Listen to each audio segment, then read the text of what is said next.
மனோபலத்தை அளிப்பது என்பது தர்மமும் பக்தியும் தான் மனோபலத்தை ஆத்ம திருப்தியை அளித்து வருகிறது.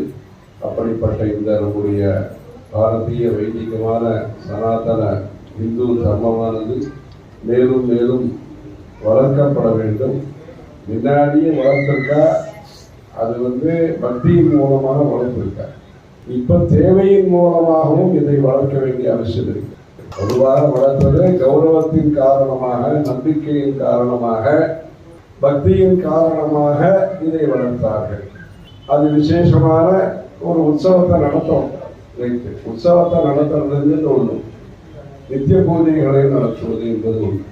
இன்றைக்கு தர்மத்தினுடைய தேவை நித்திய பூஜை தான். தர்மம் என்பதுதான் நம்முடைய இன்னல்களை, இளைஞர்களை எல்லாம் களைந்து இன்பத்தை தரக்கூடியது என்பதனாலே அந்த இன்னல்களை, இடையூறுகளை அகற்றும் விதமாக நம்முடைய இந்து சமயத்தை, வைதிக தர்மத்தை நாம் பராமரிக்க வேண்டும், போஷிக்க வேண்டும், வளர்க்க வேண்டும், பல இடத்திற்கும் பரப்ப வேண்டும். அது பரப்புவதற்கு நம்முடைய கவனம் அதிலே இருக்க வேண்டும். முருகனுக்கு பார்வதி பதையே.